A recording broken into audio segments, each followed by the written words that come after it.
a dos amigos para entrarle a otra mesa de diálogo. Ya está lista la doctora Leticia Calderón Chelius, experta en asuntos migratorios, investigadora del Instituto Mora. ¿Cómo está, doctora? La saludo con mucho gusto.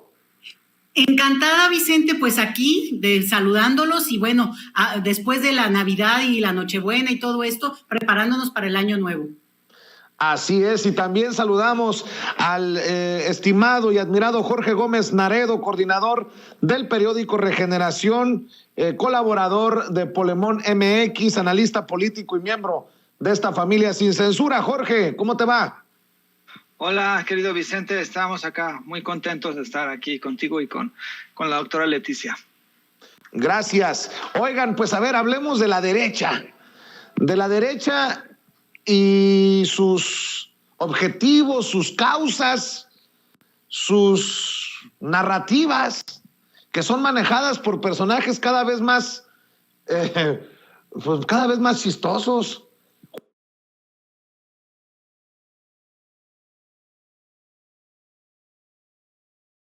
Joaquín López Dóriga y sus vajillas, Carlos Alarraqui, Loret de Mola, Broso.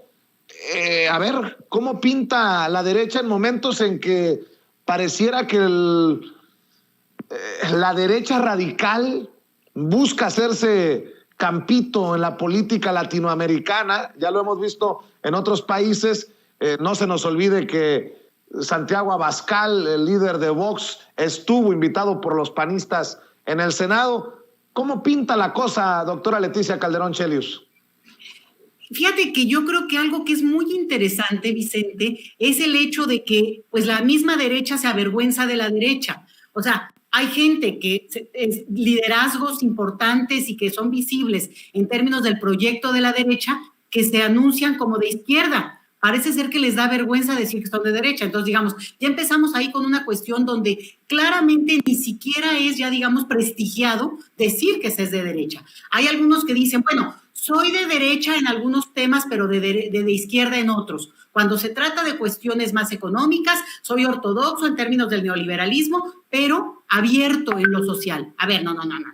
Es de una perspectiva o de la otra. Y yo creo que aquí hay una cuestión que tiene que ver con, pues francamente, una simulación y un intento de darle la vuelta a lo que se ha desprestigiado tanto. Tú bien lo decías, no es una cuestión que solo ocurre en México. Me parece que eso es donde está lo fuerte, lo grave, que es una perspectiva que se ha impuesto a nivel ideológico en el planeta, que hoy está en debate, que hoy está muy cuestionada a nivel de gobiernos y que en América Latina pues va dando vueltas de un lado al otro. Claramente la élite económica, la élite política ha detentado esta perspectiva desde hace muchísimo tiempo y hoy en este cuestionamiento lo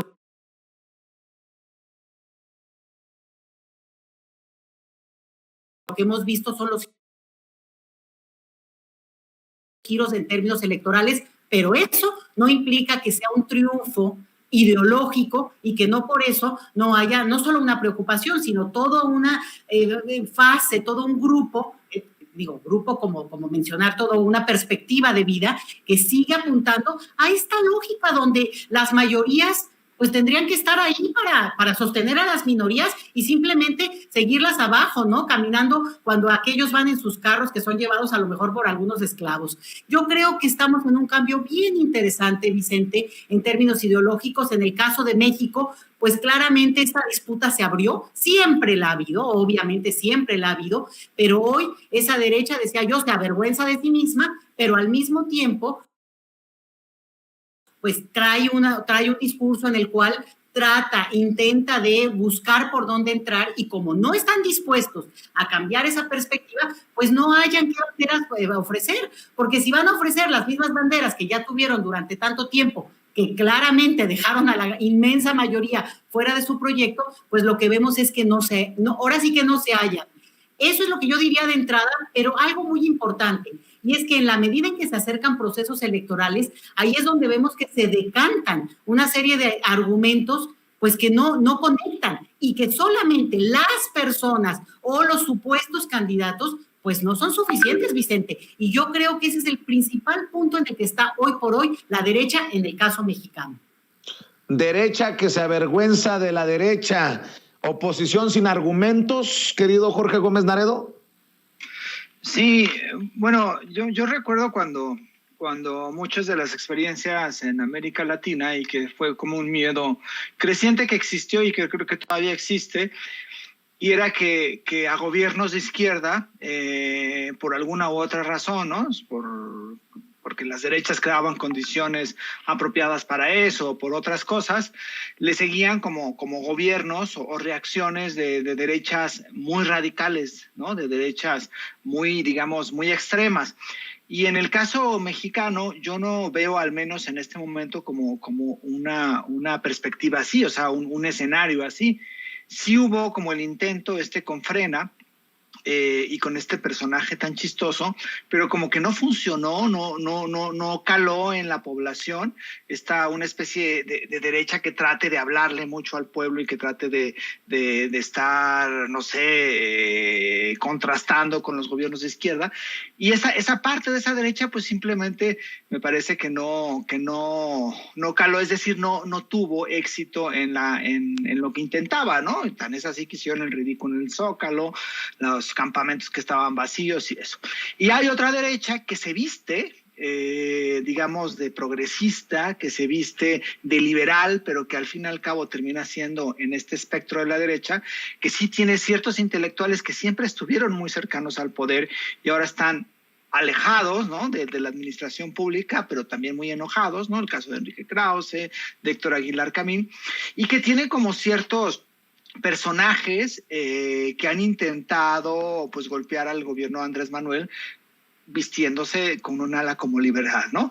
Defensora de las libertades, defensora de la libertad de expresión, defensora del libre mercado, bla, bla, bla, bla, bla, que por ejemplo está encabezada por Claudia X González, pero que tampoco han tenido el éxito. Claudio, digamos, intentó hacer una alianza entre el PAN, el PRI y el PRD para lanzar como una posibilidad de contender contra la izquierda con un discurso liberal, pero en realidad ha tendido hasta grupos empresariales muy de derecha, pero no ha tenido, me parece que tampoco el éxito. La gran batalla que ellos tenían pensada y que era como su apuesta inmediata, que fueron las elecciones de este año, fracasaron en el sentido de controlar la Cámara de Diputados y quitarle el control a Andrés Manuel del presupuesto.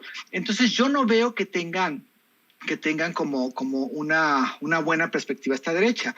No tienen liderazgos, están calándole ahí a los liderazgos, de repente pues le meten a Samuel, a Colosio, a ver si personajes que no estén tan relacionados con los partidos tradicionales les pueden resultar, pero creo que tampoco han tenido ese éxito.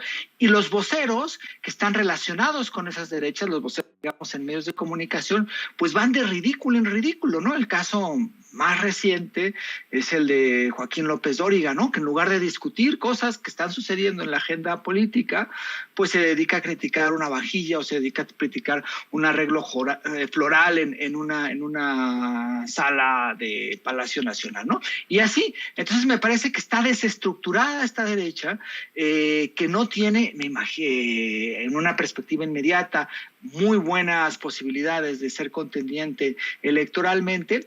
Y sí me parece que hay cierta derecha en Morena, que esa puede ser la oposición al movimiento que encabeza Andrés Manuel, pero bueno, pues ese sería otro tema. No, y creo que tienes la razón, Jorge, porque los escucho tanto a Jorge Gómez Naredo como a la doctora Leticia Calderón Chelius, y tiene otro sentido después de leer la columna que publica en el Heraldo de México Álvaro Delgado. La titula Morena, la latente ruptura. Y dice así, si me permiten, leo un poco y ustedes comentan. En todos los partidos y coaliciones es sabido que la unidad es condición para el triunfo electoral, sobre todo en una contienda cerrada entre solo dos grandes polos cuyos desprendimientos en uno le suman casi automáticamente al otro, en cuyo escenario hay actores políticos que se cotizan muy por encima de su valor hasta que la realidad los exhibe en su real dimensión. En México, la coalición opositora tiene una unidad muy endeble. más por sus protagonismos que por sus propias contradicciones, pero en la gobernante que encabeza Morena, la ruptura está latente y del rumbo que tomen los rebeldes dependerá si se refrenda en 2024 el proyecto del presidente Andrés Manuel López Obrador o si se descarrila. Un factor estratégico es el partido Movimiento Ciudadano, y otro es el senador Ricardo Monreal, presidente de la Junta de Coordinación Política del Senado y coordinador parlamentario de Morena, cuya ruptura de con el oficialismo no solo implicaría un senador menos en la bancada, sino la pérdida del articulador con legisladores de otros grupos parlamentarios justo al inicio de un año clave para 3 reformas fundamentales para el proyecto de López Obrador: la eléctrica, la electoral y la de seguridad.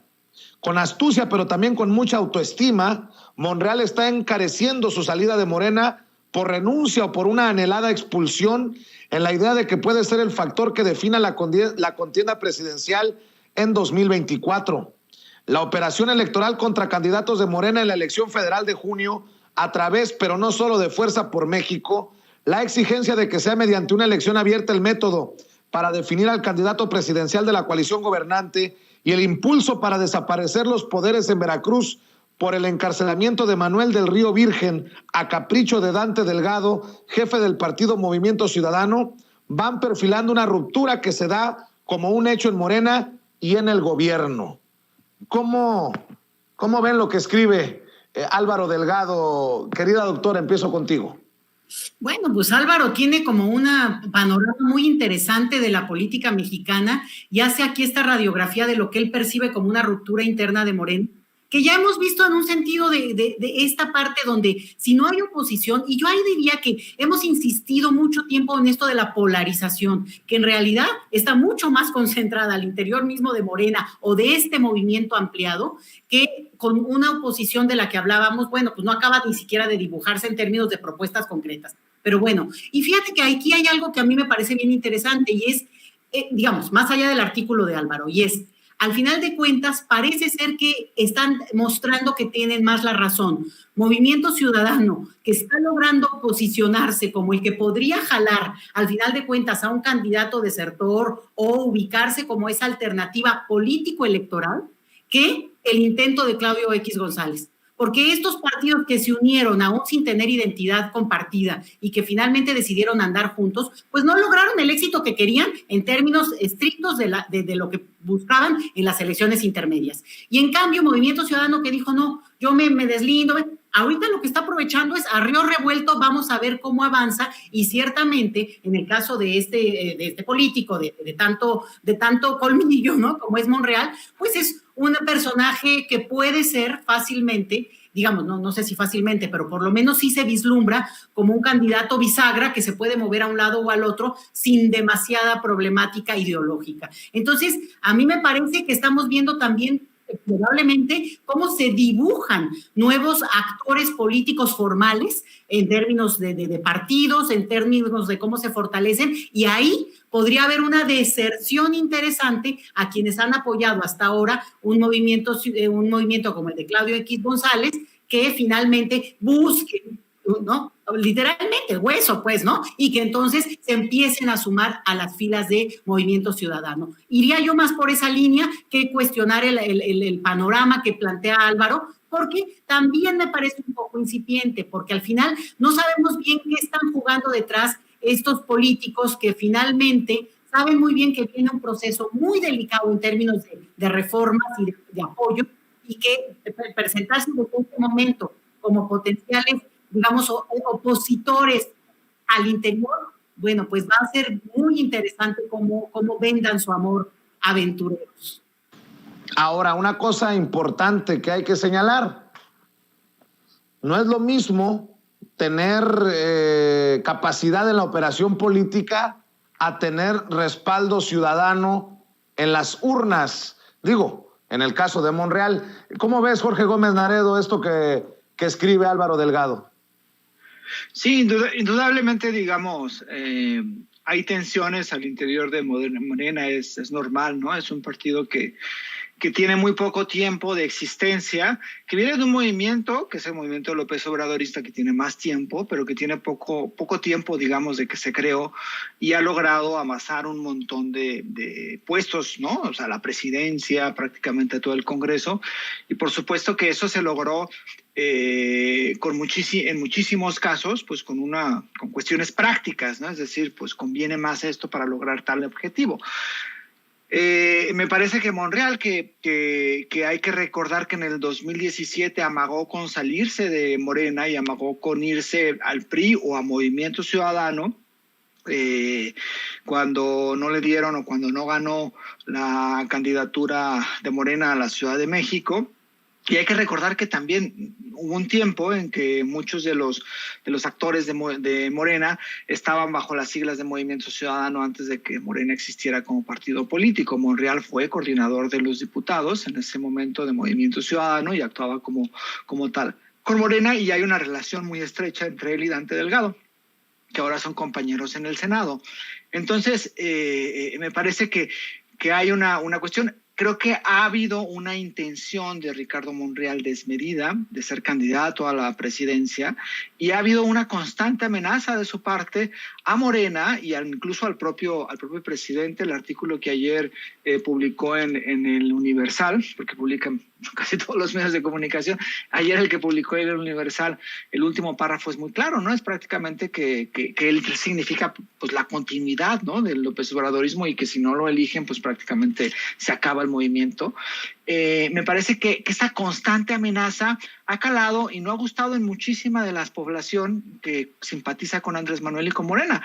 No cabe duda, o sea, no hay duda de que él es un buen operador político, incluso el candidato, quien quiere ser el candidato a la gubernatura de Durango, era un personaje de Movimiento Ciudadano, que era panista, después se cambió a Morena, ¿no? Es senador, y parece que hay otro rompimiento. No solamente es en caso de que haya un rompimiento en este momento que se salga Monreal, sino que también otros senadores se saldrían de Morena, pero me parece que eso no significa que tenga posibilidades de ganar, ¿no? Ahora, creo que hay abiertas las posibilidades de que Monreal se vaya a otro partido político, pero no sé si Movimiento Ciudadano, digamos, lo aceptaría como candidato, como operador, puede ser, pero creo que tendría otras cosas. Y en este caso de Claudio X González, creo que también Claudio X González está participando en la cuestión del movimiento. Recordemos cuando fue la pandemia, que el mismo Claudio X González operó en redes sociales una alabanza a Enrique Alfaro con esto de los 5 días de estar en casa, y entonces que con eso iban a parar la pandemia.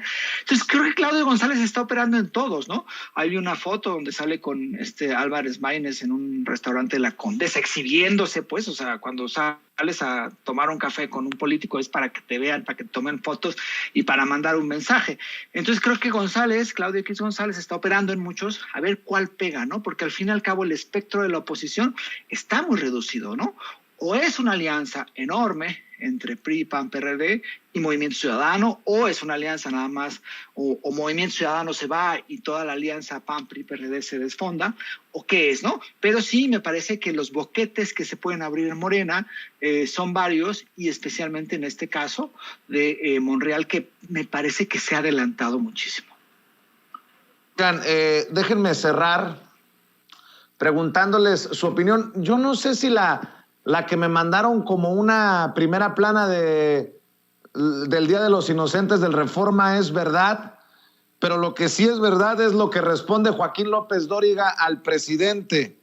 Ojo, ¿a qué nivel han caído medios como el Reforma y personajes como Joaquín López Dóriga? O tal vez ese siempre ha sido el nivel, pero los hemos subido a un pedestal históricamente a estos medios, a estos personajes, que ahora la realidad nos hace abrir los ojos. Estoy viendo este tuit de Joaquín López Dóriga, doctora, y me parece lamentable, y lo que le sigue. Dice Joaquín: gracias a las jaurías de Pigmenio y Genarito, que me mantienen hasta arriba y sostenidamente como tendencia tras el desayuno de ayer en Palacio, ¿Vieron que López Obrador dijo que me va a invitar a desayunar? No se ardan, sigan. Un disque periodista emocionado porque es tendencia por haber dicho una estupidez sobre la vajilla de Palacio Nacional. Presume que es tendencia por estas pendejadas. Doctora, así como pregunto por la primera plana del Día de los Inocentes de Reforma, que creo que se exhibe, le pregunto su opinión. Ay, Vicente, lo que pasa es que a mí en realidad no me pidas mi opinión, sino pues se trata de una broma, ¿no? Se trata de chacotear con este tema, porque la verdad es que, primero, yo nunca he considerado a este personaje como alguien especialmente inteligente. De hecho, siempre pensaba yo antes que le decían teacher como de broma, como burlándose de él. Y bueno, ahora resulta que lo tenían como cierto liderazgo, parece ser. Entonces, ya cuando se empezó como a desmarcar mucho más que era un adversario ya muy abierto a la presidencia actual, pues ya me empecé a fijar con más detalle. Y fíjate que a mí sí me llama mucho la atención el tipo de comentarios que hacen, porque yo estoy convencida que les paga por retweet que les damos. Entonces, aguas con eso. Yo creo que en la medida en que este tipo de personajes tienen audiencia y seguidores, yo creo que por ahí cobran, porque no creo ya que puedan cobrar por otro lado. Entonces, claro, él pone cosas que van a suscitar que uno reaccione, porque es tan absurdo, es tan absolutamente estúpido, Vicente, cuando tú dices que el detalle de una reunión de un empresario del calibre del señor Slim con el presidente tiene un mensaje político, como decía Jorge, ¿no? Si un político se reúne con un personaje y lo hace público, pues es obvio que ese es el mensaje, no es en sí mismo la reunión social. Entonces, el hecho de que alguien quiera desviar de ahí o tomar o aprovecharse de algo que es totalmente banal y que no le da una lectura política o trata de interpretar qué estamos viendo, bueno, pues es para ganar alguito de lana, porque no tiene otra opción. Y sinceramente, el hecho mismo de que se pelee, a mí me encanta esto de que crean que en Twitter hay alguien que manipula y que mueve, porque de repente hay gente, perfil señoras, ¿no? Que ahí andan en el chisme y agárrate, ¿eh? Digamos, el club de 70 y más también está en activo y no los manda nadie. Entonces, a mí sí me parece que es como muy ridícula esta versión de que crean que hay todo un ejército movilizándose a favor de un candidato o de una persona. O sea, no. Yo creo que habrá algunos grupos que tienen como un poquito más de disciplina y tienen cierta organización, pero hay un montón de gente en ese ámbito que realmente reacciona a tonterías de estas, reaccionamos muchas veces, porque parecen ser pues realmente de un nivel ya monumentalmente burdo. Y ahí lo ligo con lo de la portada del Reforma. Yo creí que era broma, o sea, que me estaban haciendo a mí la broma. ¿Cómo alguien va a poner en la portada sus propias notas que obviamente resultaron fake? O sea, de verdad, yo pedí que me lo mandaran porque ya no daba crédito. Yo dije, pues seguro yo vi otra cosa. Pero yo creo que aquí es donde ya solo les queda reírse de sí mismos, Vicente. Y eso sí es muy lamentable, porque estamos, digamos, en la incapacidad de tener estos adversarios o grupos que se hablan a sí mismos y por eso no alcanzan a entender. Yo he discutido mucho con algunos colegas, bueno, no es que haya discutido, simplemente les he preguntado, ¿por qué no hay esta capacidad de diálogo de temas recurrentes, importantes que algunos manejamos o que le damos seguimiento? Bueno, pero para contraponer ideas, cuando estos medios se hablan a sí mismos y se alimentan a sí mismos y no abren el debate, y esto es lo que vimos con esta portada, es, no sé, una cosa donde simplemente se dan la razón ellos mismos de lo absurdo de lo que ha sido esta política francamente criminal, Vicente, porque aquí entran temas pues muy delicados como lo sabemos. Entonces, pues yo más bien te digo, me preguntas en términos de análisis, pues a mí me parecía que era todo de chiste, porque que tiene que ver con los inocentes. Y por eso yo creo que aquí Jorge va a poder dar una lectura más dura, pero de mi parte te lo digo, están haciendo ridículo. Pues lo que escribe Jorge hace un par de minutos en Twitter mientras la escuchaba, me dejó así con los ojos cuadrados. La capacidad de López Dóriga para hundirse parece infinita. Y sí, suscribo, Jorge Gómez Naredo. Sí, fíjate que no había visto ese tuit que mencionas, que lo acaba de sacar Joaquín López Dóriga hace 26 minutos. Y pues es como absurdo. Además pone Epic Menio, ¿no? Como jugando así como con puerco. Epic Menio me parece como de muy mal gusto para quien se asume como un periodista, como el teacher. Y llamando a Genaro Villamil Genarito, sí me parece que es absurdo, ¿no? O sea, no reconocer que en realidad ayer pues criticar una vajilla, criticar un plato, criticar un arreglo floral, criticar que se coma en Palacio Nacional cuando ahí hay oficinas administrativas de Hacienda, de Presidencia, pues es terrible. Y sí, evidencia, ¿no? Estos personajes que fueron vestidos, que fueron presentados, que fueron, digamos, que la prensa los manejó como los grandes periodistas, como los periodistas que hacían el verdadero periodista, los presentadores de noticias que salían todos los días, ¿no? Que nada más los veíamos a ellos en los medios de comunicación, y pues su nivel es denigrante, ¿no? Y seguramente el nivel que tenían era denigrante desde hace tiempo, y la capacidad de corrupción que tenían cuando alababan a los regímenes del PRI y del PAN, y ahora la capacidad que tienen para criticar porque están enojadísimos ya que no reciben. Y hay que recordar que López Dóriga, no Televisa, sino López Dóriga y sus empresas recibían millones y recibieron millones y millones y millones solamente de Peña Nieto y solamente de la parte que se contaba, ¿no? Porque posiblemente había otro tipo de partidas que no se contaban. Entonces sí me parece como muy denigrante estos personajes, ¿no? Que todavía siguen llamando el teacher, y que sin tener ninguna prueba asumen que Pigmenio Ibarra y Genaro manejan cuentas de bot, cuando en realidad pues es. Y además ahí hay otra cuestión, que es este tipo de periodistas siempre ha considerado a la gente como estúpida, ¿no? Es decir, la gente no piensa, son bots que nos atacan, la gente no es crítica de nosotros, son robots o son granjas de bots que maneja Pigmenio y Genaro, y entonces le resta la capacidad crítica que tiene la población y la capacidad crítica que se tiene desde las redes sociales y que se tiene con la gente de criticar y de indignarse por la forma en cómo ciertos personajes pues hacen lo que hace López Dóriga y muchos otros como Carlos de Mola, Raimundo Riva Palacio, ¿no? Entonces tienen todavía esta tendencia a considerar que toda la población es estúpida y que no tienen la capacidad de pensar por sí misma y de que no tienen la capacidad de buscar otras fuentes de información e indignarse por lo que pasa y por lo que dicen estos personajes. Entonces, me parece que sí es una capacidad que tiene, porque pues solamente hablamos de López Dóriga o cuando miente descaradamente o cuando comete un absurdo como este, ¿no? Jorge Gómez Naredo, ¿por qué no cerramos invitando a la gente para que te apoye en tus trincheras y en tus redes sociales? Sí, pues estamos en Periódico Regeneración, que pues ahorita estamos en proceso de preparación del nuevo número. Participo también en Polemón, polemón.mx, en redes sociales, en Facebook y en Twitter es Revista Polemón.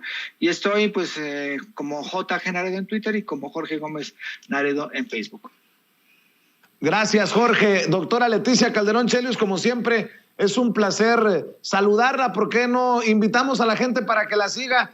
La veo en diferentes espacios, pero también estoy siempre al pendiente de lo que escribe en Twitter.